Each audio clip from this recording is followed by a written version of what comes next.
mesma dor. É por isso que eu não estou com medo de hoje prometer te amar até o final. É por isso que eu não estou com medo de hoje prometer te honrar até o final. E te dar muitos beijinhos, te encher de vários mimos. E no dia menos bons estarei aqui com você. Olá, seja bem-vindo a mais uma edição do Chamou Podcast. Nós estamos muito felizes de ter a sua companhia. Eu não tenho como agradecer a forma como vocês têm engajado os nossos podcasts anteriores, de ressaltar que já temos ali 3 ou 4 edições antes desta, todas elas espetaculares, todas elas com convidados excepcionais e com histórias que vão te inspirar a ser uma pessoa melhor.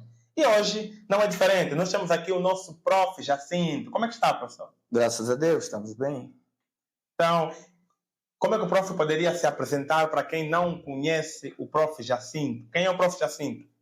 Muito obrigado. Eu sou Jacinto Capitango Luiz, é o meu nome, mais conhecido por Jacinto mesmo.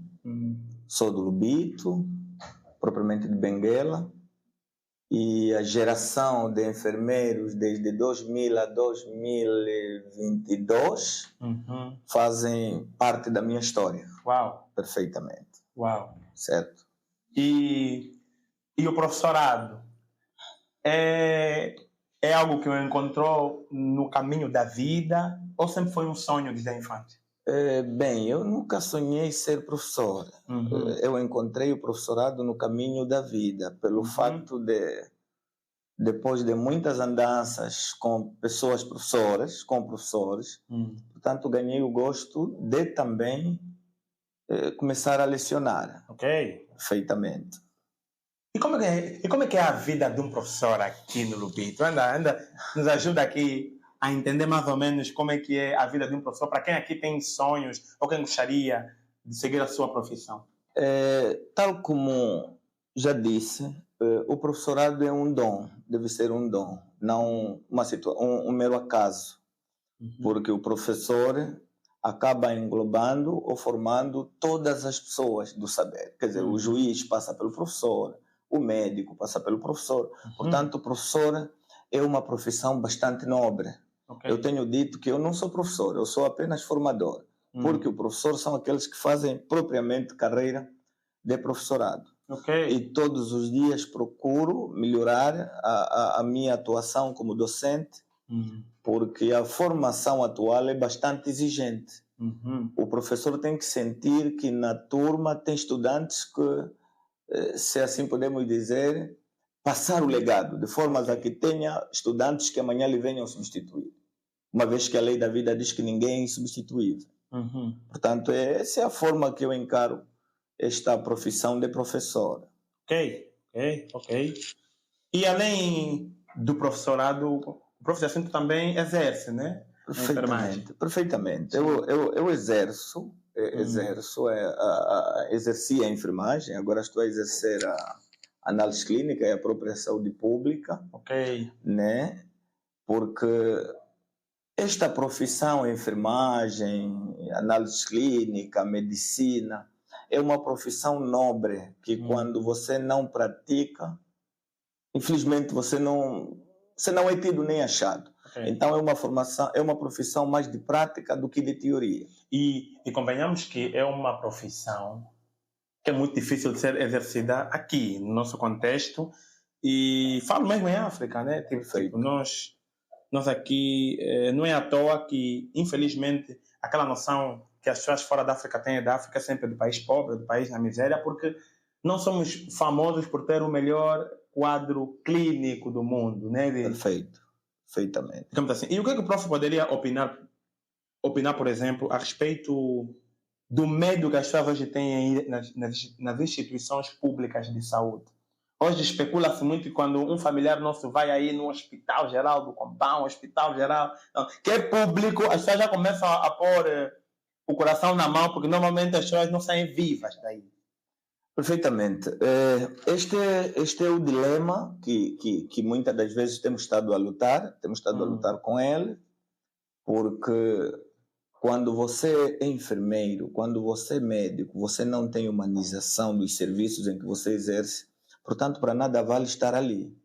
Porque o medicamento não é para cura. Nós, hoje por hoje, opta-se muito pela prevenção. A saúde hoje é preventiva. Sim. Nós aqui em Angola morremos muito porque optamos muito pela saúde curativa. Na saúde curativa, nós vamos muito e procuramos os hospitais nas fases avançadas. Mas se nós optarmos na saúde curativa, claro que aqueles que optam pela saúde preventiva, têm pouca probabilidade de ir ao hospital para fazer internamentos. Mas isso aqui, tipo, se irmos nessa analogia, aí a coisa fica mais complexa, porque estamos a falar de um país em que você, mesmo que tiver os melhores métodos para se prevenir, você está na poeira, não é? Tipo, tu não tens uma água de qualidade. Ainda há poucos dias reclamou-se sobre águas saírem turvas em alguns locais. Perfeito. Em Angola, essa medida preventiva, isso é real. Não, mas a gente chega lá. Nós temos que acreditar, ver que a nossa vizinha República da Namíbia consegue, até certo ponto, potencializar os cuidados primários de saúde. Sim. Sabes, o cuidado primário de saúde não se resume na prevenção, assim, no ponto de vista de rua ou de cidades, não. Ela se resume no ponto de vista de pequenas cidades.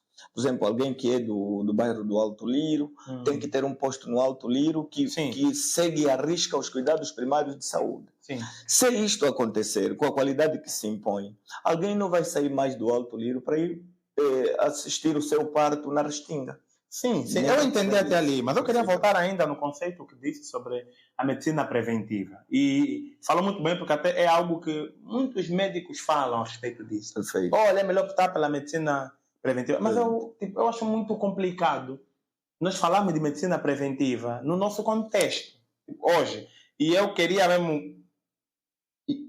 pegar esse exemplo. Nós estamos numa realidade em que, por exemplo, né, tipo, um cara que vive na Canata, que quando cai chuva, aquilo enche muitas lagoas e por aí vai. Perfeito. Tipo, ele não tem como. Ele vai pisar numa água parada que vai ter mosquito.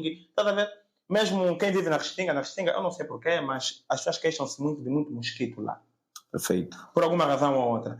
Então, o cara vai ter uma medicina preventiva como num contexto como esse, que existem fatores que estão fora do controle do cidadão? Não, atenção que na medicina preventiva não necessariamente que é tudo deveres do cidadão. Exemplo, a pulverização de certas residências e este elemento de que existe até hoje, apenas que nós aqui em Angola ainda não se recomenda, né? Pouca gente sabe.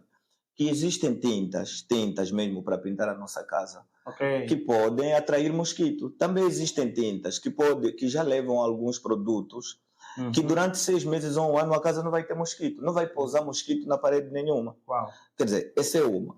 Agora, em função do nosso contexto, nós temos que nos adaptar, porque afinal de contas estamos a estudar. E na medida que vamos estudando, nós não somos as mesmas pessoas. Sim.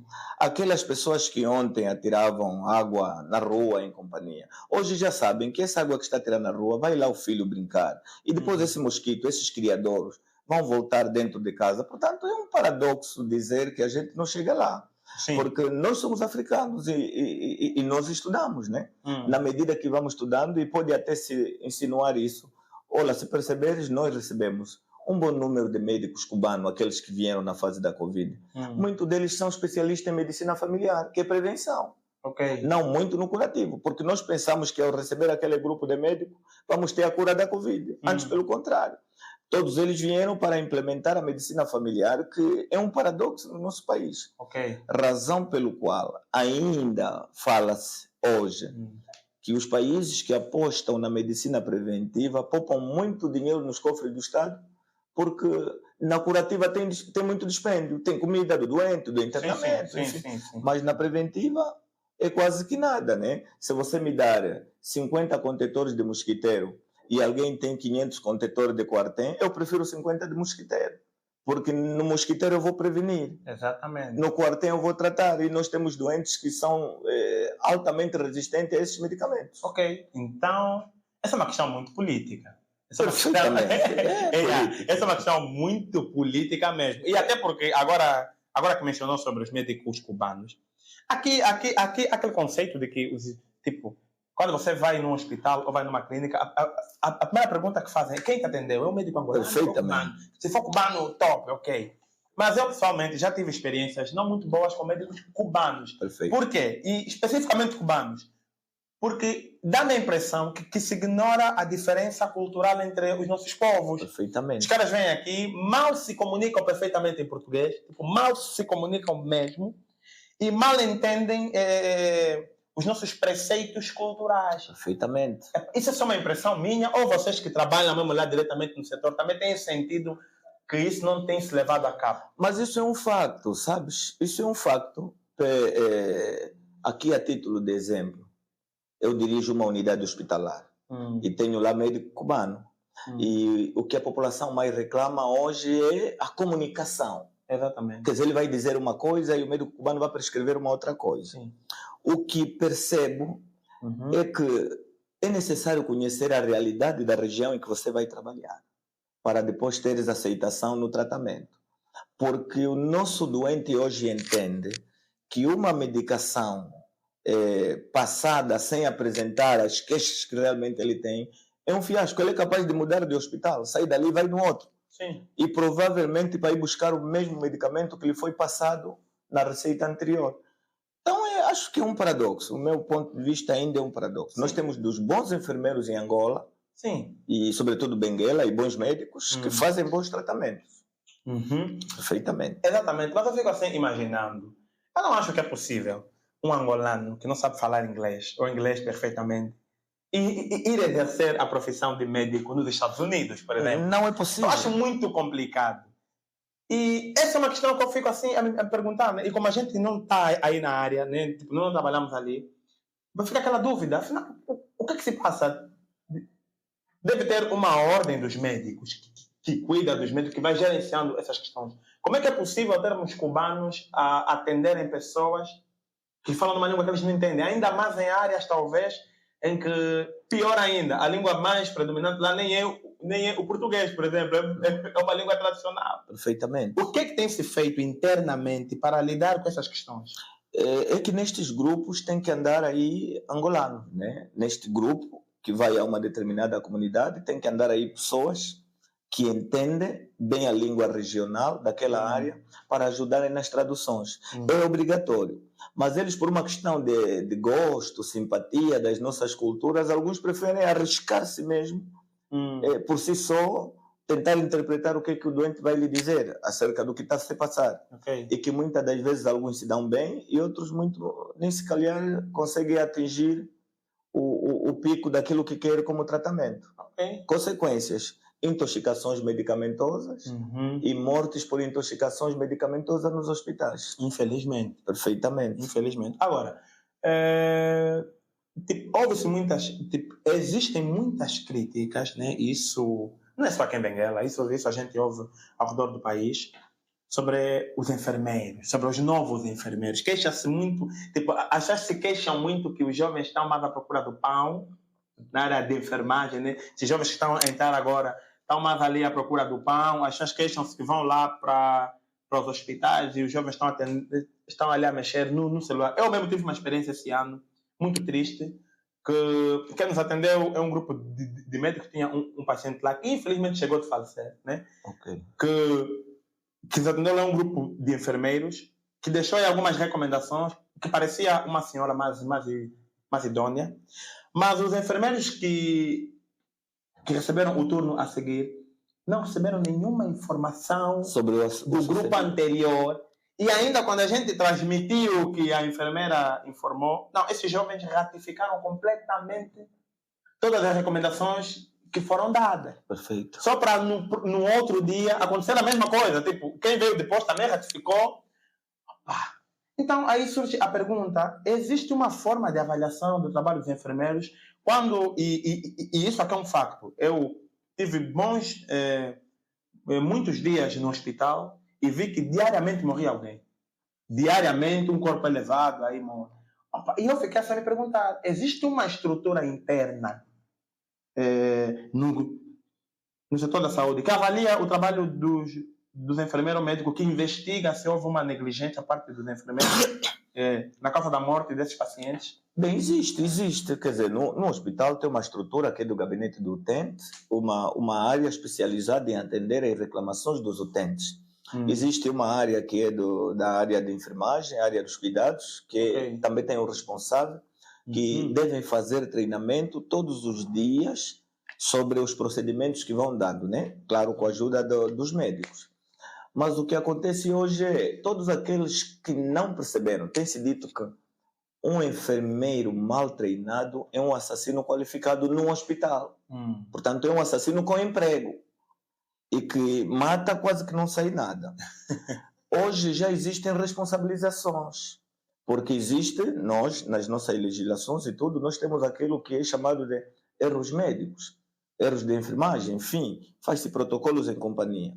Mas percebe-se que não se pode deixar para o turno uma pessoa recém-enquadrada na função pública sozinha, sob pena de que existem doenças que provavelmente no decorrer do teu estágio você não viu, mas depois de terminar, agora com emprego, naquele piquete você vai receber o caso.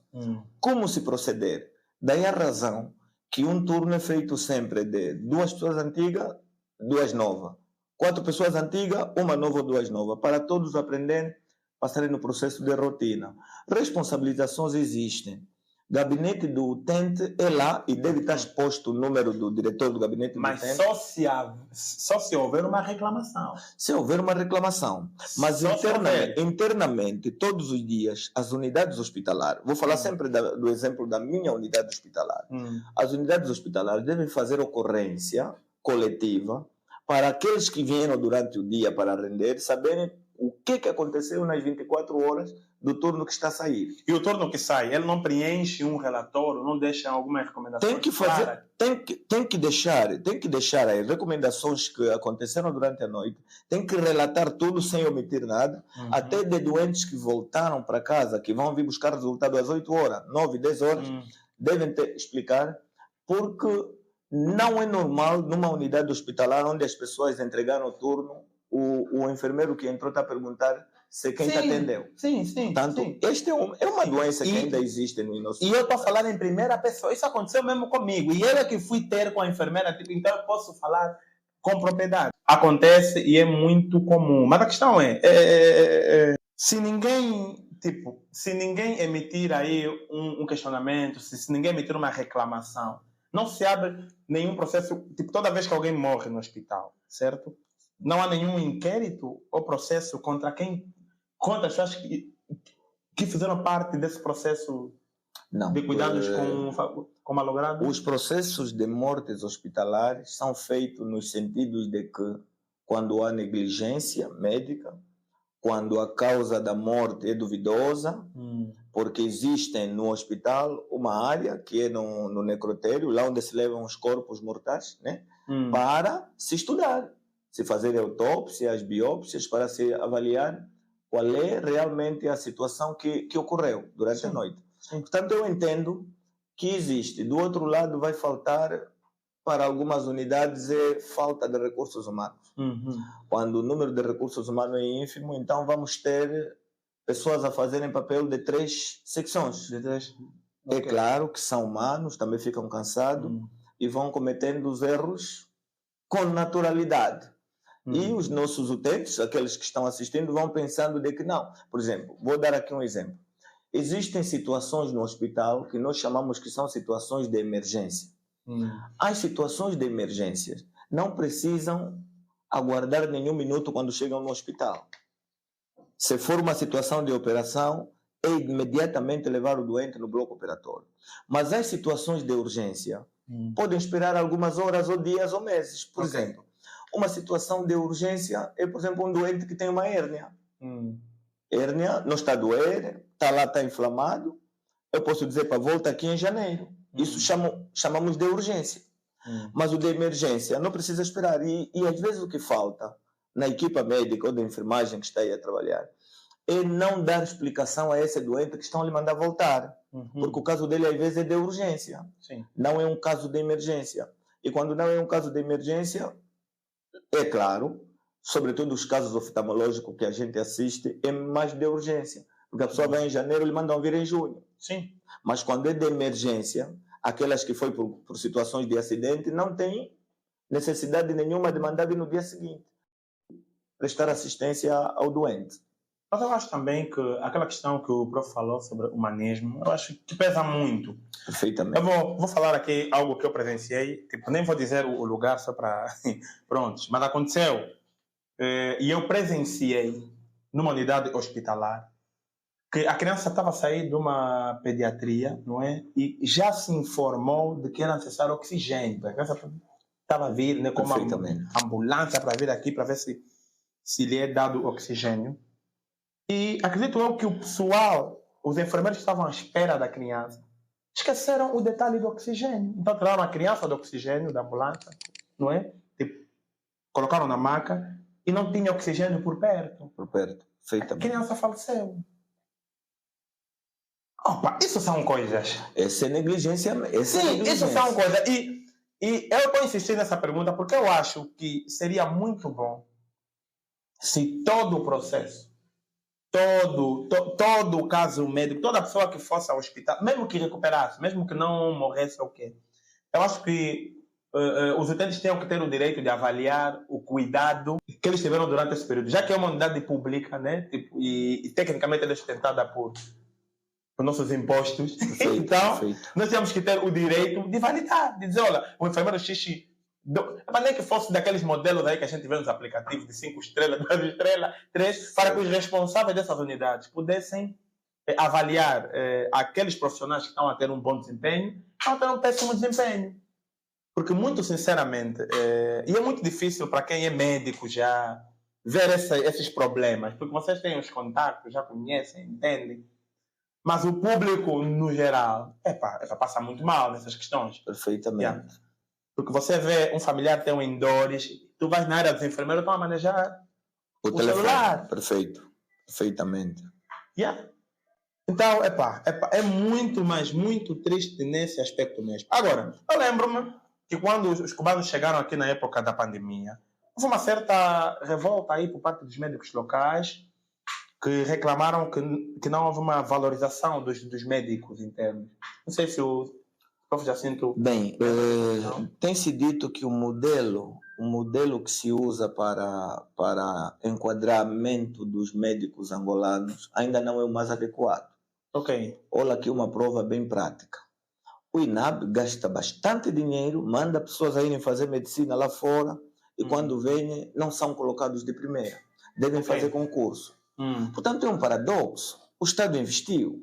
Sim, o Congo sim. Democrático, Moçambique, quando manda um estudante para o exterior, ao regressar, imediatamente tem que se lhe empregar para servir o país durante os 6 anos ou 7 que ele ficou na formação.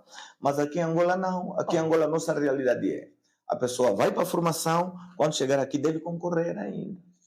Isso não faz muito sentido. Não faz sentido, é um paradoxo. Não faz muito sentido.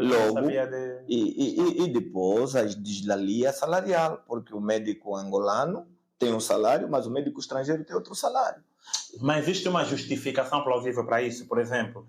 Será que não tem a ver com a qualidade da formação do médico estrangeiro?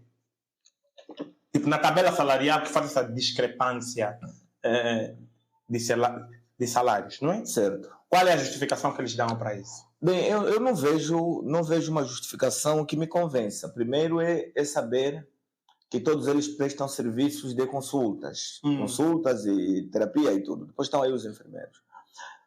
Bem, a única diferença salarial na medicina que devia existir é por especialidade. Ok. Médico clínico geral, essa é uma área. Médico interno, não sei o que mais quanto, é outra área. Médico especialista em ortopedia. Portanto, esse como especialista, o pacote dele é diferente. Porque ele faz as consultas e pode levar para o bloco para fazer uma cirurgia. Sim. Isto é que devia acontecer. Porque no exterior é assim. Na Cuba é assim, no Brasil é assim, em Portugal é assim. Mas nós aqui em Angola não. Por isso é que você vê, os nossos médicos estão mais nas clínicas do que no hospital. Exatamente. Porque na clínica ele trabalha com um número de doentes. Se atender 15, acabou. No hospital ele vai atender 100. E tem-se dito que uma consulta devia durar no mínimo 30 minutos. Um doente e o médico, para o médico avaliar tudo nesse doente. Mas tendo em conta as correrias da vida, há doentes que nem sequer 5 minutos fazem no consultório. Olha, até inclusive, hoje muitas pessoas optam por não fazer mais consulta, o que chega a ser um desperdício. Quando você já fez centenas de consultas na vida, você até já consegue prever o que o médico vai dizer. Vai chegar, vai fazer aquelas perguntas aí, bué comuns, vai te olhar só um pouco, olha, faz análise X. Então as pessoas hoje vão já fazer análise. Perfeitamente. E aqui até diz que eu já conheço minha doença. Sim, quando ele fica doente, vai diretamente. Ele vai já fazer PP e faz já um hemograma completo. Quando ir ao médico já vai com essa situação que vai nos deixar crônico no futuro. Porque temos que saber que a absorção dos medicamentos é no fígado. E é um órgão bastante sensível e que quando tiver estragos aí é irreversível. Portanto, a hepatopatia, que estamos a falar de inflamação do próprio fígado e o baço, a cirrose hepática, que é o estrago. Por isso é que muitas das vezes os médicos perguntam, mesmo que você nunca bebeu, mas ele pergunta assim, você bebe? Bebia? Por quê? Porque provavelmente algum exame está a indicar que esta situação, esse órgão não está bom. Mas a pergunta vem pelo facto de que se formos estudar lá na internet quais são as causas da tal doença, vem lá que bebidas alcoólicas também é uma das causas. Logo, é necessário que, se nós não acordarmos agora, lá no futuro ainda vamos sofrer mais. Porque os hospitais no Brasil, você já encontra advogado lá fora a se oferecer. Assim que você sai a chorar, ele já te chama e te pergunta, o que foi? Posso ajudar? Porque os advogados estão muito descansados aqui em Angola. Deviam ficar aí fora dos hospitais, aí na direção das morgues, para saber o que realmente levou à morte do seu parente. Essa é uma boa ideia. Perfeitamente. essa é uma boa ideia que eu tenho certeza que queria melhorar muito a qualidade dos serviços. Vai melhorar, porque falta isso. E muitos doentes não conhecem seus direitos. Quando isto começar a ser respeitado, haverá responsabilização dentro das unidades hospitalares. Sim, vale dizer que muito se melhorou até nos serviços públicos. Realmente, eu estou falando isso mesmo a sério. Eu, por exemplo, fiquei um pouco feliz quando tive que ir várias vezes ao Hospital de Compão e vi que a questão da higiene, da limpeza, foi levada muito a sério. Periodicamente fazia essa limpeza. Então, tu dificilmente estavas num lugar aí sujo. Perfeitamente. Organizado. Isso é muito bom. Há muito que melhorar? Mas pelo menos a gente consegue notar alguns avanços. Mas ainda sobre a questão do salário, eu nunca entendi essa reclamação que os médicos fazem com os médicos estrangeiros, porque talvez a gente não tenha uma noção sobre como é que funciona a tabela salarial do Ministério da Saúde. Porque noutras instituições é feito tanto por especialidade quanto como por grau acadêmico. Perfeito. Há outras ainda que têm tabela específica para a área de chefia, né, de lideranças. A minha questão é, essa discrepância salarial, ela vem só porque são estrangeiros? Não há uma definição? Será que os estrangeiros, quando vêm aqui, têm uma tabela salarial diferente dos nacionais? É isso? Não necessariamente. A título de exemplo, existem países, né? Vou repetir sempre, Portugal, Brasil, que o salário de um médico é espetacular. Sim. Não supera o angolano. O médico, eu acho que essa área é uma área nobre. Em qualquer parte do mundo, não é? Perfeitamente. O médico é uma área nobre. Quando você vê alguém dizendo, não, ele é filho de médicos, já presume-se que é da classe média alta. Perfeitamente. É nobre. Justamente por isso. Então, a diferença salarial com o estrangeiro, eu acho que é uma política interna que nós também nunca percebemos, porque existe no Diário da República, tem lá o estatuto de como devem ser pagos os médicos, que são as horas acrescidas, enfim. Mas ali vem um estrangeiro que veio num contrato, né? Que tipo de contrato é? Nem sequer estamos interessados em saber. Mas o que ele tira é 4 vezes de um médico local. Ok. Mas, e eu estou a insistir porque o nosso público, ele precisa entender claramente, em termos práticos, o que realmente se passa no Ministério da Saúde. Pronto, ele veio com um contrato específico. Ok, mas existe uma tabela salarial em que todo mundo é regido aí no Ministério da Saúde. Então, só para a gente perceber, um pediatra local, vamos supor que ele ganha 200 mil. com base à tabela. Perfeito. Veio um pediatra de Cuba, um contrato que ele assinou e ganha, pronto, 800 mil. É só um exemplo. Certo. Tipo, como é que isso funciona dentro da tabela salarial vigente? Ou eles estão eles, à parte da tabela? Eles não estão na nossa tabela. Ah, ok. Eles não estão na nossa tabela. Ah, ok. Essa é a dúvida que muitos de nós aqui temos. Os nomes deles nunca aparecem na folha salarial. Ah, Se ok, aparecem, ok. talvez já se nacionalizaram. Uhum. Mas aquele que é estrangeiro que está num pacote, os seus salários são domiciliados no país de origem. Aqui recebem apenas o subsídio para se manter, internet, enfim. Okay. Então, é uma situação que nós também nunca vimos, né, de concreto. Okay. Mas lá nas amizades, você vai perceber que o que ele recebe aqui até tem vontade de trazer a família aqui. Então, e eu aqui já vou especular, né? Pronto, então, talvez eles estejam a ganhar com base ao salário mínimo do país deles, né? Tipo, faz o acordo aí às vezes não. Entre os países. Perfeitamente. E com base aos salários mínimos. Por exemplo, há países na Europa que o salário mínimo é 700 euros. E o que é 700 euros aqui? Né? Vamos supor que eles estejam a ganhar com base à economia deles. O que não deixa de ser injusto. Perfeito. Não é? Mas é só eu tentando entender a lógica por detrás desses contratos. Certo, não é? Certo. Porque agora sim, com essa explicação, fica claro como é que isso acontece. Certo. Também eu não acredito que um médico iria sair da Cuba para ter um salário igual ao nosso. Não, claro que não. Claro que não. Que na moeda dele seria muito pior até do que os médicos daquele local. De jeito nenhum. Porque isso é uma coisa que fala-se muito aqui. Olha, vamos para a Tuga, lá na Tuga ganha-se bem. Sim. A Tuga tem um salário mínimo alto, mas também tem um custo de vida altíssimo. Altíssimo, perfeitamente. Yeah. E nunca é o contrário. Nós também nunca nos chamam para ir para o outro lado. Quer dizer, só nós é que chamamos. Nunca nos chamam. Yeah.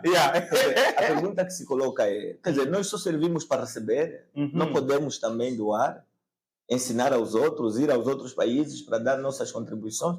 Portanto, essa é uma recomendação que lá mais para frente as pessoas decisoras dessas situações terão que repensar. E começar a pensar nisso. Porque no final das contas percebe-se que estamos a brincar. Mas há muito roubo de cérebros. Há muitos angolanos que vão lá para fora, estudam, se saem muito bem, e os caras lá pegam esse indivíduo, não é? Prontos, e aplicam para um projeto deles lá. Tipo, há muito roubo de cérebros mesmo. E pronto, países como a Cuba resolveram apostar mesmo nisso, na formação do indivíduo. Perfeito. Que confesso que há um tempo atrás eu pensei que a Angola estava a caminhar nesse rumo. Eu não sei se o prof lembra-se quando abriu esses institutos médios, os politécnicos. Os politécnicos. Sim. Havia uns professores estrangeiros ali muito bons. Muito bons. Que eu pensei que a ideia era chamar estrangeiros para formar os próprios angolanos e os angolanos exercerem. Eu pensei que estava a se eliminar, tipo, que essa ideia de chamar cubanos para serem mesmo médicos e exercerem era uma questão temporária e que o plano principal era na formação do angolano. Perfeitamente. Não, por acaso, este lema ainda existe, que muitos deles estão aqui para formar os nossos. É por isso que hoje já há muitos médicos angolanos especialistas, fazendo mesmo aqui nas unidades hospitalares locais. Portanto, essa é uma mais-valia. Mas em outros campos percebe-se que não devíamos ter necessidade de ter tantos. Porque se eu vou buscar um médico na Cuba de clínica geral, ou médico de família, por que eu não potencializo o meu aqui? O que devíamos ir buscar, exemplo, neurologista, nefrologistas, ortopedistas, quer dizer, especialidades complexas que vão responder mesmo com os nossos anseios. Mas o que acontece é que, às vezes, daí abrir parênteses, aquelas greves médicas dos médicos angolanos. Sim. Por que irem buscar um estrangeiro para fazer um trabalho que eu também faço? E depois com essa deslealtania salarial, ele com um salário alto e nós com um salário baixo. Aí começa a confusão. Porque se o objetivo era ir buscar um estrangeiro para potencializar os serviços, não haveria necessidade de ir buscar o estrangeiro para fazer o mesmo trabalho que está a fazer o angolano. Sim, mas muito se justifica que olha, estão a mandar estrangeiro porque a qualidade deles é melhor. Tipo, e essa seria a única justificação plausível. Porque por que você vai chamar alguém, né, como o prof já disse, para fazer a mesma coisa que um profissional aqui já faz? A menos que aquele seja melhor. Isso, na prática, o prof tem notado, acha que Os estrangeiros que têm vindo aqui na mesma formação que os angolanos são melhores? Acho que não, nada a ver. Eu acho que a diferença está na cor. Está na cor. Porque temos angolanos que fazem melhor trabalho que estrangeiros. Olha, isso... Portanto, a diferença está na cor. Isso eu concordo. E nós temos que sair desse racismo. Isso é um racismo dentro das nossas instituições. É um racismo estrutural aí. É um racismo estrutural. Porque não tínhamos necessidade de trazer estrangeiro para fazer um trabalho que o angolano já faz. Nós devíamos trazer estrangeiro para trabalhos específicos. Assim ia justificar que, olha, como você não entende esse trabalho, fomos buscar o senhor fulano para fazer o tal trabalho. Mas durante os 4 anos que ele vai estar aqui, vai te formar. Mas eu acredito, e isso aqui é uma coisa que eu falo muito aqui durante o podcast, que a nossa formação, ela tinha que acoplar valores. Esse é o problema. Hoje a gente tem muita gente bem formada, mas não tem aqueles valores fundamentais que facilitam a execução do trabalho dele. Detalhes como disciplina, honestidade. Isso impacta de uma forma muito absurda o trabalho. Perfeito. De forma muito absurda mesmo. E sinceramente, eu acho que muito se deixa a desejar na área de saúde. Pronto. Vamos aguardar que essa mensagem chegue às pessoas de direito e que venham ouvir aqui o nosso clamor, porque a gente precisa de melhorar. E a saúde é uma área extremamente relevante. Sobre a greve dos professores. Afeta o prof? Não, claro que não. Graças a Deus não me afeta. Porque na minha linha de trabalho, eu no professorado, hoje, empresto os meus trabalhos a nível do ensino superior, somente no ensino superior. E o ensino superior, nas áreas privadas em que ando, nunca teve dificuldades como a que passam os professores do ensino geral, no Estado, no caso. Portanto, não me afeta, mas eu estou solidário com eles. Porque o médico, o bom médico que nós temos hoje, o bom juiz que nós temos hoje, passou nas mãos do professor. Sim. Portanto, é um paradoxo. O professor formou o funcionário da AGT, o funcionário da AGT está aí com o Lex e o professor está aí sempre com o Aleluia. Quer dizer, é um paradoxo. Portanto, a reivindicação dos professores é justa, é bastante justa. E é necessário que paremos de nos comparar. Porque estes professores, alguns se conseguiram casas graças às centralidades. Exatamente. Porque do salário quase que não conseguiam tirar nada. Eu tenho um professor que tenho bastante respeito por ele, não vou citar aqui o seu nome, mas que quando foi meu professor na 4ª classe já andava de moto e até hoje anda de moto. Mas as pessoas que ele formou, alguns colegas que estão em grandes instituições, têm casarões, maçons e tudo, mas o professor que formou aquele continua a andar de rastros. Então tem que se reinverter o quadro, respeitar mais o professor, porque que forma todos. Se temos aí médicos, jornalistas, polícias, juízes e todos, é porque tem um professor a ensiná-los. Se não houver respeito por esta classe, acho que não estamos a fazer absolutamente nada. Então a greve deles é necessária. É justo. E o professor Jacinto viu a tabela salarial que eles estão a propor? Os professores estão a propor que venha a ser estabelecida e concorda com aquela tabela salarial? Ou acha que não é para tanto? Na sua opinião? Na minha opinião, acho que não é para tanto. Não é para tanto. Quer dizer, a justificação do subsídio de isolamento, concordo, antiguidade, concordo, exposição a riscos. Muitos deles trabalham com giz e acabam terminando com tuberculose. Portanto, se aceitar, olhar naquilo que é o pedido deles, porque o pai também nunca dá 1.000. Você pede 1.000, o pai dá 800. Mas tudo tem justificação, porque eles sabem que o nosso país tem dinheiro. Se o nosso país tem dinheiro, é possível eles dar este dinheiro. Mas que, repito, a reivindicação dos professores é justa. Sim, é bastante justa. Sim. E nem que tivessem que pedir 1.500.000 ou 2 milhões de quase. É justa. O governo tem que vir no sistema negocial e dizer assim: pediste 1.500.000, eu vou te dar 1 milhão. Sim. Mas atenção, o do Bocoio ganha 1 milhão, o do Lubito ganha 700. Se quiser, vai no Bocoio. Para também potencializarmos os municípios e comuns. As outras áreas, sim. Porque há municípios que hoje servem apenas de entrada. Quer dizer, o candidato vai lá só para entrar na função pública. Depois de entrar, volta aqui. Aquele município, desde o ano 2002 até hoje, continua a ter 10 vagas de professores. Porque quando entra 10, saem 10. Entra 10, sai 10. Nunca consegue acertar-se. Então, entendo que os fazedores de opinião devem ajudar, mais do que criticar os professores, devem ajudar os professores a dar os direitos, o devido respeito que eles merecem. Sim, sim. Porque a profissão de professor é bastante nobre. Olha, muito. E eu sou solidário à causa dos professores, claro. Nós falamos muito isso com o Prof. Mancima aqui. Uma edição que está mesmo disponível aqui no YouTube, no canal chamado ETV. Então você pode ver, a edição está fantástica, está muito boa. E falamos muito sobre a relevância dos pastores, dos professores, no caso, no nosso país. Porém, eu não tive acesso ao todo o dossiê aí criado pelo sindicato que está aí a defender os direitos. Então, eu não posso muito questionar sobre se faz jus ao que estão a solicitar ou não em termos de salário. Mas, pelas postagens que eu vejo nas redes sociais, pelas postagens que eu vejo, eu vou deixar bem claro, eu não creio que muitas pessoas estão cientes sobre o que realmente importa para a área deles. Perfeito. Por quê? Porque eu concordo que realmente os professores são mal pagos e que poderia se melhorar o quadro salarial. Mas esse não é o maior problema da área de professorado, na minha opinião. Perfeitamente. Na docência, esse não é o maior problema. Eu acho que um dossiê completo, porque às vezes dá a impressão como se vocês estivessem a pedir salário, e não é bem isso que se quer. O salário tem que se justificar com base ao serviço que é prestado. Então, e em melhores condições. Sim, então quando você pega um documento completo que justifica as entradas, receitas, os porquês dos porquês, e eu creio que esse dossiê está assim, como disse, eu não tive acesso, não é? Eu estou a fazer aqui uma análise assim bem superficial, com base em algumas postagens que eu vejo de alguns professores, até bem sonantes aqui do município do Lubito. Seria muito bom se, além do salário, também exigissem melhores condições de trabalho.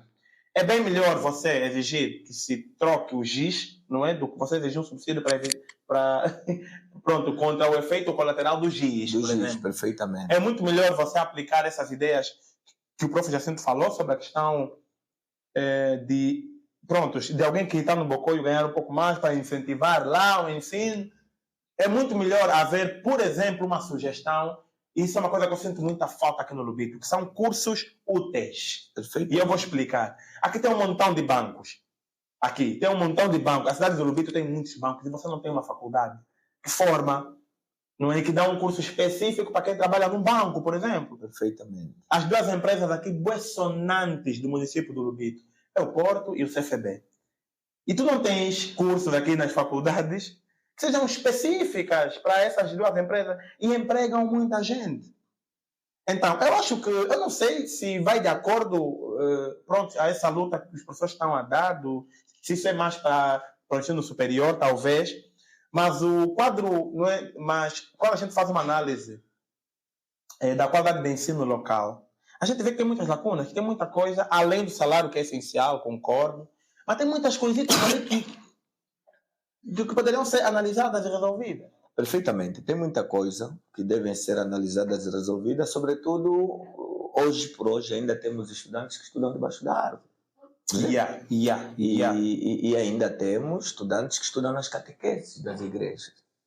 Portanto, as contas não estão a bater certo. Quer dizer, os fazedores de programa, dos OGE, para os próximos anos, devem pensar que a nossa densidade populacional tendência a crescer. Exatamente. E se a tendência a crescer, deve melhoramento, que é uma condição sine qua non importante das condições de trabalho do professor, sobretudo salas de aula, melhoramento das merendas escolares, porque o que temos estado a assistir, não sei se aquilo chama-se merenda escolar, ou apenas entregar um sumo e bolacha numa criança para depois lhe dizer. E depois as crianças começaram a controlar, olha, 10 horas é hora de dar merenda escolar. Ele recebe a merenda e vem para casa. Portanto, falta ainda potencializar com muitas atrações os próprios estudantes. Porque tem-se dito que uma base bem feita será um prédio sólido. Logo, entendo eu que quando se olhar com os olhos de ver nestes requisitos, tal como disseste, nós não teremos problemas no futuro dos nossos filhos. Porque tudo que decidirmos mal hoje, amanhã vai pagar contra nós mesmos. Não vai pagar contra outra pessoa. É mesmo contra nós. Então, há necessidade de se melhorar este paradigma de pensar que os professores estão a procurar dinheiro. Não. Os professores estão também a pedir melhores condições de vida. Os professores reivindicam, também vi aí num dos posters do Simprof, onde dizem que hoje abrem-se mais colégios do que escolas públicas. Olha, portanto, esse é um outro. Não, então tem muito. Esse é um outro elemento. Quer dizer, essa reivindicação também vai se repercutir no cidadão. Era exatamente isso que eu estava a dizer. E os professores que estão a defender, principalmente na internet, têm que também acoplar essas questões. Se o Simprof está aí a ir além do quesito salarial, o que eu acho excelente, eu acho que estão a fazer uma reivindicação justa. Os próprios professores têm que deixar bem claro essa questão, porque estamos em um país que está em crescimento e desenvolvimento, é um país ainda bebê, né? Pronto, já passou um tempo que claramente algumas reclamações são muito justas, que devemos já melhorar e por aí vai. Mas se você parar para analisar o nosso país e ver os problemas que temos, são vários. Então é importante manter o foco sobre o que é essencial, o que pode ser feito já, para a gente crescer e evoluir. Perfeito. O Prof. Jacinto vai lançar aqui um livro. Fale-nos um pouco sobre o seu livro, se faz favor.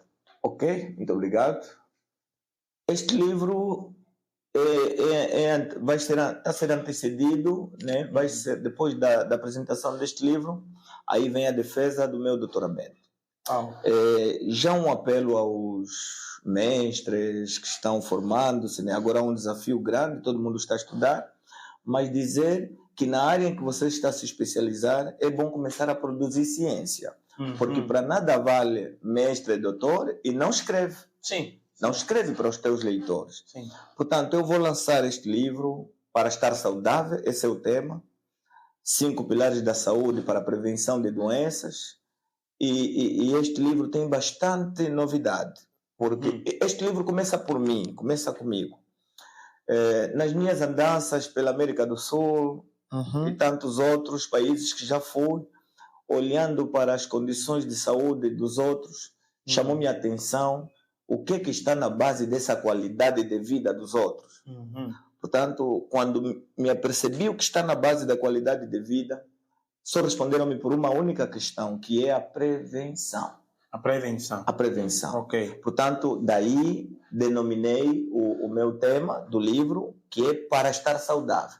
Ok. O que é necessário para estar saudável? Portanto, fui buscar 5 pilares. E destes 5 pilares, cada pilar eu faço um desenvolvimento. Algumas aconteceram comigo e eu sou prova disso. Eu sou prova disso.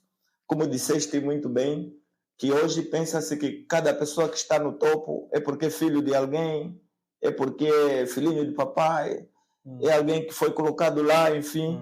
Mas nós temos a sorte de que andamos com os nossos próprios pés, conquistamos o que conquistamos, é graças à nossa crença, porque nós também acreditamos em nós. Portanto, um dos primeiros pilares que eu falo aí é de pensamento. Portanto, se você não tiver pensamento positivo, é claro que você não arrisca. E não arrisca. Isso é como na vida do negócio. Eu compro essa água, se não tiver cliente, o que eu vou fazer com a água? Portanto, eu tenho que procurar alguma solução. Mas eu tenho que pensar positivo, que eu vou conseguir vender esta água. Aí no livro, está atrativo. E esse livro, ele é resultado de pesquisas feitas, tem uma aplicação ao nosso contexto. Nós aqui vamos poder encontrar algumas doenças nossas, algum conhecimento aplicado. Não é? O que diferencia esse livro de outros livros de medicina feitos por um brasileiro ou um português? Perfeitamente. O que diferencia neste livro com outras literaturas é por causa da nossa realidade. Portanto, eu a olhar para os 5 pilares, começando a falar do sono, nós dormimos pouco. Nós dormimos pouco. Sobretudo aquelas pessoas que sofrem de ansiedade. Tem tendência de que se lhe prometerem que amanhã vai atrás de um emprego, é capaz de não dormir. Exatamente. Se dormir às 23, quer acordar às 5 ou às 4. E a própria ciência diz que devíamos dormir pelo menos 8 horas. Ok. Portanto, essa é uma. Depois eu falo aí da alimentação, porque há quem confunde comer e se alimentar. Porque há bastante diferença, né? Quem come e quem se alimenta. Muitas das vezes olhamos para nós e dizemos, meus filhos não engordam por quê? A questão não é que teus filhos não engordam. Você às vezes tem dinheiro para comprar boa comida. Sim. mas infelizmente você não lhes dá alimento, você lhes dá somente comida. Então esse livro é o resultado de conselhos que o Prof. Jacinto dá para a nossa realidade? Ou houve um estudo feito, por exemplo, em algumas pessoas, ou, tipo, que podemos encontrar ali como resultado? Bem, eu fiz tudo, fiz bastante pesquisa. Eu escrevi este livro, comecei a escrever esse livro em 2017. Só está a sair agora. É muito tempo. Tem 105 páginas, mas o foco deste livro é resultado das minhas andanças, pesquisas científicas e realidade das minhas buscas como especialista em saúde pública. Sim. Portanto, esta é uma temática em saúde pública. O nosso governo está preocupado em potencializar os serviços primários de saúde. E este livro vem no bom momento, porque, se perceberes agora mesmo, há pessoas que não estão a aceitar apanhar a vacina da Covid por causa do pensamento. Sim. Pensamento negativo. Olha, isso é sinal da besta. Olha, isso é não sei o quê. Então, há quem nem sequer a primeira dose apanhou. Quando vão apanhar, assim, tem um emprego que está a exigir certificado de vacinação. Exatamente. Portanto, este é um dos focos de que, se todo mundo tiver pensamento positivo, até a hora de fechar a janela para os mosquitos não entrarem em casa, vai ser cedo. Sim. Em vez de fechar a janela às 18 horas, fecha às 16 horas. Esse assunto da Covid é muito complexo. É complexo, é sensível. Até a gente falar aqui, que vai lá para as redes sociais, e as redes sociais estão muito chatas quanto à censura ao assunto da Covid, porque realmente vale destacar que essa insegurança não é à toa. Não é? Tipo, é uma insegurança. Quando você tem um montão de médicos se questionarem até sobre a vacina, quando você tem, olha, é uma vacina segura, não, 2, não, agora é 3, não, agora é óbvio. Mas também vem aquela questão ali que o professor acabou de falar, e eu concordo. E para quem está assistindo esse podcast, recomendamos que vá apanhar todas as vacinas, sim. Perfeito. Porque a sociedade ela é feita na base da confiança. Se você... Tipo, a gente consegue criar dúvidas e questionamento de tudo. Tudo. Até tu vais achar qualquer cara que vai te dizer que quartinho não é para usar. Tipo, Perfeitamente. Tu consegues achar. Mas a sociedade, ele funciona na base da confiança. Perfeito. E tá, parabéns o prof. Jacinto pelo livro aí que escreveu. Muito eu reclamo sobre a ausência de conhecimento. A gente precisa fabricar mais conhecimento local. Perfeitamente. Já está mais do que na hora. Eu acho que todo professor universitário tinha que ser obrigado a lançar um livro de 3 em 3 anos. Ou um artigo científico. Sim, não, o artigo já seria tipo, eu acho que mensalmente. Mensalmente, perfeitamente. Sim, ele tinha que lançar artigos mensalmente, mas pelo menos de 3 em 3 anos, lança um livro. Eu não entendo como é que é possível professores universitários não terem nenhum livro feito. Chamaue, isso também tem muito a ver com os critérios de seleção dos tais docentes, porque o amiguismo ainda está lá. Sim. Porque na seleção do docente, devíamos optar por especializações e testes, né? Eu vou na turma, dou a minha aula, no final da minha aula vai uma comissão para escutar os estudantes, para ver se estão em conformidade ou não. Porque hoje por hoje, né, já ouvi, também fui estudante universitário, mas já ouvi docentes na sala de aula dizerem que podem queixar onde quiser. Sim. Portanto, isso não é científico. Não, eu tive um exemplo disso, eu falo mesmo abertamente. Eu tive um professor péssimo, um professor ruim, Tuga. Perfeitamente. E nós queixamos o professor, mandaram uma outra professora, amiga dele, para avaliar. Certo. A professora acabou a turma e falou, não, ele é bom. E continuamos a ter um péssimo professor. Isto é bastante frequente. Daí um apelo aos coordenadores de instituições escolares, sobretudo do ensino universitário. Ali não é para experimentações. Sim. Não dá, retire o professor, porque temos estudantes hoje que, na ânsia de não querer ficar parado, está a fazer a 2ª licenciatura, ou a 3ª, e provavelmente conhece melhor aquilo que o professor está aí a falar. Professores na sala de aula tirarem matéria diretamente da internet. Sim. E da Wikipédia. Da Wikipédia. Nem é numa fonte um pouco mais. Professor universitário apegado diretamente no telefone, porque se perder o telefone não consegue falar mais nenhuma, 2 ou 3 palavrinhas. E aí vai lá o amigo coordenador, né? Que no final de cada semestre 4 unidades curriculares. 4 unidades curriculares. Portanto, vamos continuar a ter estudantes defeituosos a virem da universidade, com temáticas que nós já teríamos feito no 2º ano, mas vamos perguntar no estudante, vai te dizer que nunca viu durante o tempo que andou na universidade. Logo, vai o apelo aos docentes universitários que é preciso acordarmos, porque esta juventude está violenta, está a ler muito. Você é capaz de colocar uma temática no quadro e o estudante te falar, professor, isso aqui já dominamos. Sim. Portanto, não tem novidades nenhuma. Porque hoje já há estudantes universitários a preferirem que eu não assisto a aula deste professor, vou assistir daquele. Desse eu faço prova, porque quando eu assisto, me complica mais os meus conhecimentos. Isto não é normal. Daí a razão, meu apelo vai para todos aqueles que querem um dia ingressar na universidade como docente. Preparem-se melhor primeiro. É necessário que haja uma preparação psicológica, de formas a que você vai aturar seres humanos de diversas faculdades mentais. O atual diretor da educação aqui de Benguela, o prof. Salupula, acho que não tenho enganado. O prof. Salupula, as aulas dele, pronto, eram que nem um filme no cinema. Tipo, as pessoas batiam a porta e queriam assistir a aula dele. Pessoas que nem eram da turma dele. Okay? Então vinha muita gente a pedir para assistir a aula dele, porque realmente ele...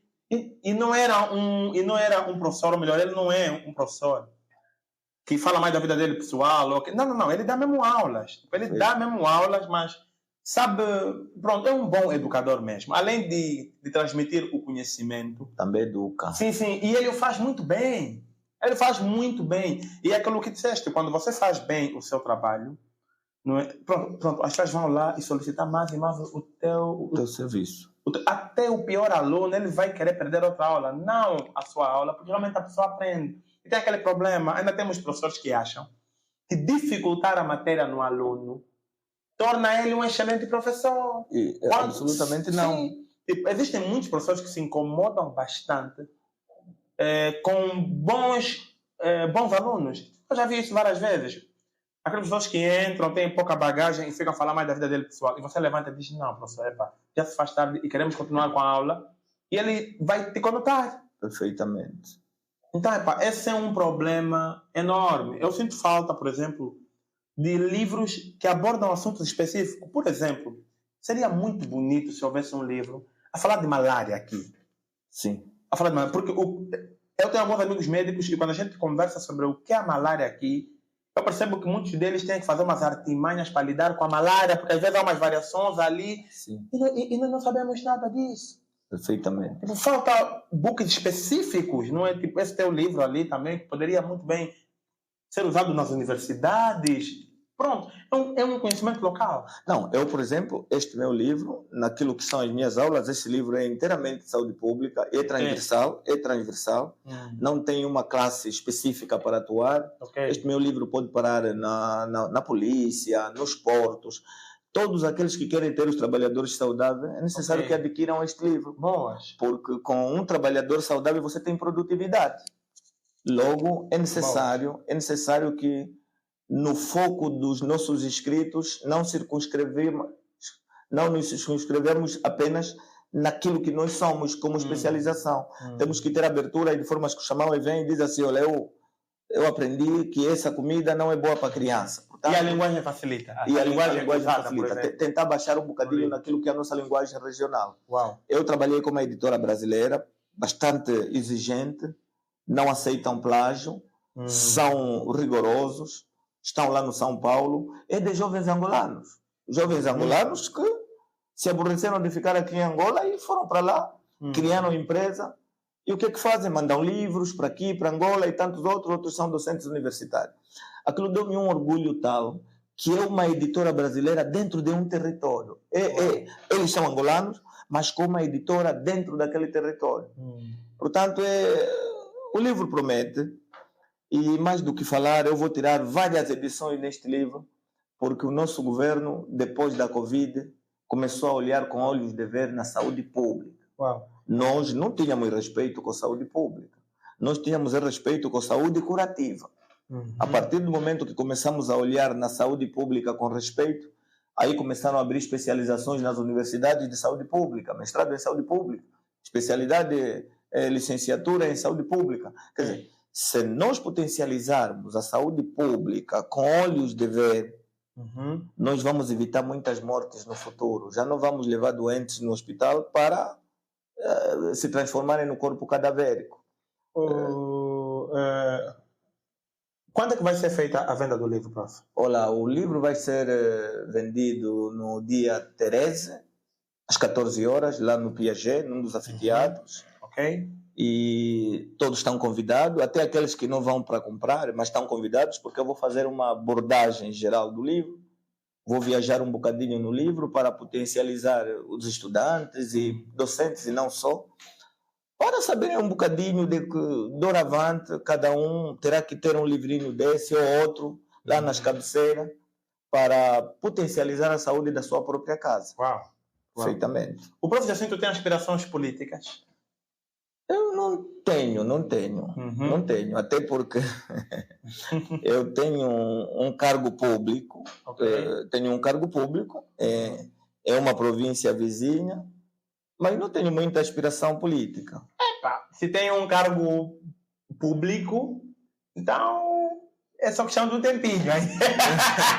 Com as qualificações que tem, mais um livro, pronto. É só a gente aguardar aqui, mas até que... E eu faço essa pergunta porque é muito bom termos pessoas que entendem do assunto, que têm bagagens lá, né? Infelizmente, políticos não é um setor aqui da nossa sociedade que é bem quista por todos. Perfeito. Mas, quando bem exercido por pessoas de bom coração, realmente exercem mudanças. É uma área principal, uma área extremamente relevante para o nosso bem-estar. Perfeito. E já vamos continuar o nosso papo. Eu queria aproveitar a deixa aqui para sugerir os serviços da Calima Studios, que é uma empresa focada em fotografias e filmagens, e que vocês podem vir aqui se você tem um casamento, se você quer fazer uma sessão de fotos, se você tem um aniversário, qualquer atividade, inclusive um podcast como esse, que você queira os serviços da Calima Studios, eles estão aqui disponíveis para prestar esse serviço. A Joe Studio também é a equipa que nos auxilia aqui no áudio, e vocês podem solicitar para a gravação de música, para o tratamento de qualquer projeto que tenha um áudio e que você queira um áudio com qualidade. Eles estão disponíveis. A Joe Studio, inclusive agora, estão com uma promoção de gravação de música a partir de 5.000 kwanzas. Eu nunca vi isso. Eu nunca vi um estúdio com tanta qualidade a oferecer um produto a esse preço. Eles estão a vos dar praticamente de graça. E como se não bastasse, para quem aderir a essa promoção, vai ter direito a uma fotografia da Calima Studios. Sim, por apenas 5.000 kwanzas, tu tens a oportunidade de gravar uma música aqui na Job Studio e ter o direito a uma fotografia profissional para você fazer aí um flyer de divulgação, para te ajudar a vender a tua música nas redes sociais. Então, fique por ali, não saia. E aproveita que os contatos vão passar aqui, tanto da Calima Studio como da Joe Studio. Então, anote ali esse contato e ligue agora mesmo para aderir a estes serviços. Bom, eu estava dizendo se o prof tem aspiração para a área política, porque, além de dominar muito bem a área, se comunica muito bem. Tem anos de estrada. Infelizmente, essa tem sido uma via. Eu tenho percebido um padrão, não é? Para o pessoal que isso é mais na área da educação, até. Certo. Não é quem já lida muito com o público, quem já dá aula durante um bom tempo, depois acarreta aquele conhecimento e carisma. Aí essa questão de tempo, que a gente aí vem envergando para a política. Tem aspirações, prof? Acho que ainda não tenho. Olha, porque se tiver, podemos já aqui lançar já uma campanha aí, para quem quiser aí. Absolutamente nenhuma. Portanto, eu quero continuar a ser o que sou, professor no ensino, continuar a ensinar e preparar jovens para o futuro. Esta é a minha grande aspiração. Uau. Minha grande aspiração é essa, preparar jovens para o futuro, e porque a lei da vida diz que ninguém é insubstituível. Okay. Portanto, é necessário prepararmos bem as bases para virem tratar bem os nossos filhos. Eu entendo essa teoria.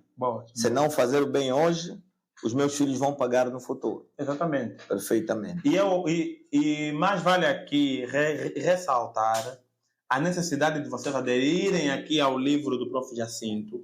Ele é para todo mundo. A saúde em Angola é algo assim extremamente necessário. Eu vi a publicidade do prof, eu fui atrás do professor para termos ele aqui, porque eu reconheci a importância da gente ter um conteúdo desse, não é? Quanto mais a gente puder se prevenir nas nossas casas, podemos manter uma qualidade de vida que favoreça o nosso bem-estar melhor, porque a medicina curativa, né, acho que o termo é esse, ela é muito mais cara. É muito mais caro. É muito mais caro. Eu já falei aqui várias vezes em outros podcasts. O que mais lixa os meus planos é saúde. Perfeitamente. É saúde. Quando um familiar está doente, aí acabou. Perfeito. Acabou. Aquele dinheiro aí que você está guardando para uma casa, para um carro, para uma viagem, aí pronto. Todo acaba lá na clínica. Sim. E nos medicamentos. Por esta razão, a medicina preventiva chega a ser a mais barata quando exercida no momento certo. Portanto, nunca nas emergências. Okay. Mas nos momentos certos, quando ela é bem exercida, ela fica bastante barata.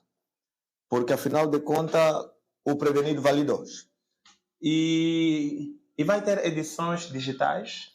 Vai ter. A princípio, estamos a trabalhar com a editora para passar em todas as edições. Eles agora vão fazer, desde o momento que vamos fazer a apresentação, o lançamento oficial, estarão entrando noutra programação, que é transformar o livro em inglês, espanhol, para colocar nas plataformas, porque eu não gostaria que meu livro fosse consumido somente com angolanos. Eu gostaria que meu livro fosse consumido de forma geral, com toda a classe mundial, se possível. Okay. Mas eu já sei que o segredo é passar ele na língua inglesa, passar ele na língua espanhola e, se possível, outros dialetos que consigo, porque o objetivo principal deste meu livro é atingir aquele último cidadão que é o alvo principal da doença, que quando chegam no hospital não tem abrigo, não tem quem os acolhe. Portanto, se esses forem potencializados com a prevenção, provavelmente só venham no hospital para buscar medicamentos de prevenção, não para tratamento. Então, esse é o meu objetivo. E o meu foco principal é transformar neste livro nos vários dialetos e várias línguas. Uau. É uma brilhante ideia. E eu acredito que aqui temos cabeças, temos cérebros capazes de produzir conhecimento e dispersá-lo pelo mundo afora. Então, temos muita gente aqui boa e o Prof. Jacinto, ainda bem que está aqui a honrar o nosso legado. Porque tem que se produzir conhecimento, tem que se produzir. O Prof. Jacinto já tem uma ideia do próximo livro que irá escrever? Tenho sim, tenho. Vou fazer agora. Estou a preparar a minha tese, que daqui a pouco também sai já. É um livro da minha autoria. E estou a tentar trabalhar com a prevenção na mesma, na minha linha de pesquisa, que é gestão e administração hospitalar. Portanto, já penso em produzir a próxima edição do meu livro, que fala sobre gestão de resíduos sólidos, porque nós estamos aqui com o nosso Hospital do Compão e tantos outros hospitais há muitos anos, mas muita gente não sabe como são tratados os lixos hospitalares. Os resíduos sólidos hospitalares. Sim, as pessoas sabem que lixo é deitar lá na damba, enfim. Isso é uma boa questão. Portanto, há uma apreciação que as pessoas não sabem, que quanto tempo duram alguns lixos quando deitado na superfície ou debaixo da terra. Portanto, esta é a novidade que eu pretendo começar já a partir de janeiro, para depois, na dada altura, chegar aqui e voltarmos a falar com os teus convidados deste podcast, neste brilhante projeto, né? Desde já parabenizar, porque nós não temos outra forma de atingir a população senão por intermédio destas redes. Exatamente. Por intermédio destas câmeras, mostrar nas pessoas de que mais vale prevenir do que tratar. E se colocamos essas ideias na cabeça das pessoas de que mais vale prevenir do que tratar, então vamos atingir aquilo que a gente precisa. Porque hoje por hoje, Chamau, você pode perguntar a alguém se conhece o que são resíduos sólidos hospitalares, não vai te dizer. Não conhece. Não vai te dizer, não tem noção. Eu acredito que o segredo para uma sociedade desenvolvida, não é? É mesmo isso, é inculcar hábitos saudáveis, mas de forma cultural, que se torne cultura, que seja hábitos e costumes daquele povo. Então, não seria mais necessário ter que chamar a polícia para fazer com que você não deite lixo no meio da estrada, tá a ver? Perfeitamente. Não é preciso que alguém venha vir te obrigar a não partir uma garrafa no meio da estrada. Então, eu acho que toda e qualquer intenção, toda e qualquer iniciativa que visa inculcar na mente das pessoas esse senso de prevenção, não é? De mudança de hábitos para evitar problemas, para mim é a melhor coisa que poderíamos fazer. Perfeitamente, É a melhor perfeitamente. E lembrar que há um parênteses aqui mesmo no meu livro, aproveitando, professores de educação física. Este livro é muito útil para professores de educação física, professores de nutrição, professores de FAI, formação de atitudes integradoras. Portanto, se cada um de nós entender a mensagem que quero deixar neste livro e formos passar palavra, o número de doentes que vão procurar os hospitais vai diminuir. Por conta do que disseste há pouco tempo, sairmos no conforto da saúde curativa, tentarmos entrar no conforto da saúde preventiva, que estamos a fazer já na idade adulta. E por esta razão é que tem adultos que até hoje nem até a primeira vacina da Covid apanhou, por causa do pensamento negativo. Exatamente. Portanto, este é o meu projeto, é a minha ideia. Quero crer que no dia D vamos voltar a ter, se possível, já que o vosso estúdio, fazer aqui um convite público, a Calima Estúdio, chamar o podcast, vai ser muito bom vos ver lá, porque afinal de contas este vosso projeto que é feito nesta estrutura bonita está a ser vista por muita gente. E vai ali o apelo. Não basta só ver, colocar like, gosto, não, comentar, é ver e praticar. Exatamente. Porque é a única forma que vamos ter de evitar doenças e vamos reduzir também os óbitos. Senão vamos continuar a dizer que no hospital as pessoas que vão não demoram, só morrem. Sim. Porque muitos de nós também vamos no hospital na fase terminal. E as fases terminais são inevitáveis. Querem que os médicos façam milagre. Não tem como não ter óbito. Querem que os médicos façam milagre quando os médicos estão a reclamar as condições deles trabalhar. Eles também não têm. Também não tem. Algumas vezes o médico tem que levar luvas, tem que levar seringa. Sim. E é doloroso. Há médicos que tiveram até que oferecer comida nos doentes, porque uma saúde também sem alimentação não é saúde. Muito se critica a respeito disso, mas hoje ainda é muito comum você ver os enfermeiros já disserem para você ir comprar coisas básicas como lençóis. E são coisas que você fala com alguma mais velha e diz, não, na minha época não era assim. Dipirona para baixar uma febre. Sim, então já percebe-se que hoje até os nossos enfermeiros e médicos também precisam de uns psicólogos lá mesmo, não deve ficar onde trabalham, porque ter que ver morte todo dia para um ser humano normal, que foi ali de coração para ajudar as pessoas a viver, mas ele não consegue, porque também não tem condições. É desastroso. Então ele vai passar o dia no hospital a chorar. Porque não é normal. E eu não creio que uma equipa de enfermagem ou uma equipa médica fica satisfeita quando saem óbitos no turno. Não é normal. Ou então desliga lá a humanidade dele daqui. Perfeitamente. Porque fora disso não temos outra hipótese. Muito obrigado, professor Jacinto, pela sua presença aqui. Obrigado. Foi muito bom bater esse papo. Foi um papo, assim, muito bom mesmo. E eu espero que vocês tenham aprendido alguma coisa com o professor Jacinto. O professor Jacinto vai voltar. Quando o livro estiver aqui, se precisar da nossa ajuda para qualquer divulgação e por aí vai, nós estamos disponíveis e queremos tê-lo aqui para bater outros papos ainda no futuro. Eu não sei se você quer dizer alguma coisa antes de terminar? Bem, aproveitando mais uma vez a vossa câmera, agradecer o convite por esta estrutura eminente e bonita. Só estando aqui você sente que é um lugar para estar. E por este pensamento que vocês tiveram de colocar essas edições, né? Essas edições do podcast neste grande estúdio. E apelar também que venham visitar. Tem vários serviços aqui, como disse há pouco tempo no espaço publicitário, né? Venham visitar que não se vão arrepender. E fica o meu apelo, venham assistir à sessão de apresentação e lançamento do livro. Não é necessário teres dinheiro, podes chegar para assistir apenas o lançamento e quando tiveres dinheiro vais ter acesso de comprar o livro. Portanto, o dia, faz favor? No dia 13 de dezembro de 2022, às 14 horas, no Piaget, num dos anfiteatros do Piaget. Tem muito lugar para você estar. Portanto, venha lá. Você que é meu estudante da Católica, passa publicidade, do ISPB, para o Piaget, venha assistir ao lançamento desta grande obra que vai mudar a sua vida, eu acredito. Portanto, só me resta agradecer mais uma vez, pelo convite que nos formulou. E o custo do livro? Não, 8.000 kwanzas apenas. não chegou a 8.000 kwanzas. 8.000 kwanzas. 8 cartões de saldo. Você ganhou o livro. Então, é menos de quê? De $20, né? Perfeitamente. É menos de $20. Então, Perfeitamente. 8.000 kwanzas para um livro que vai ter todo esse conhecimento.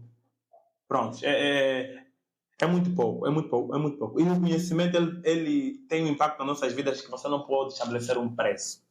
Então, vamos lá apoiar aqui mais uma obra literária, não é? E Lubito está de parabéns. Tem tido muita gente aqui a escrever livros. Muita gente a escrever livros. Obrigado. Isso é muito bom. E a gente vai estar sempre aqui para dar força. Então, essa foi mais uma edição do Chamame Podcast. Não se esqueça de procurar os serviços da Calima de Estúdio se você precisar de filmagens e fotografias, criar uma imagem comercial para o seu negócio e se precisar de um tratamento de áudio, vir aqui para o estúdio da Joey Studios, não é? Eles podem te dar o melhor tratamento de áudio possível. Foi muito bom ter vocês ali do outro lado e vejo vocês no próximo podcast. Tchau. Sinto aqui, make you feel me now. Oh no, oh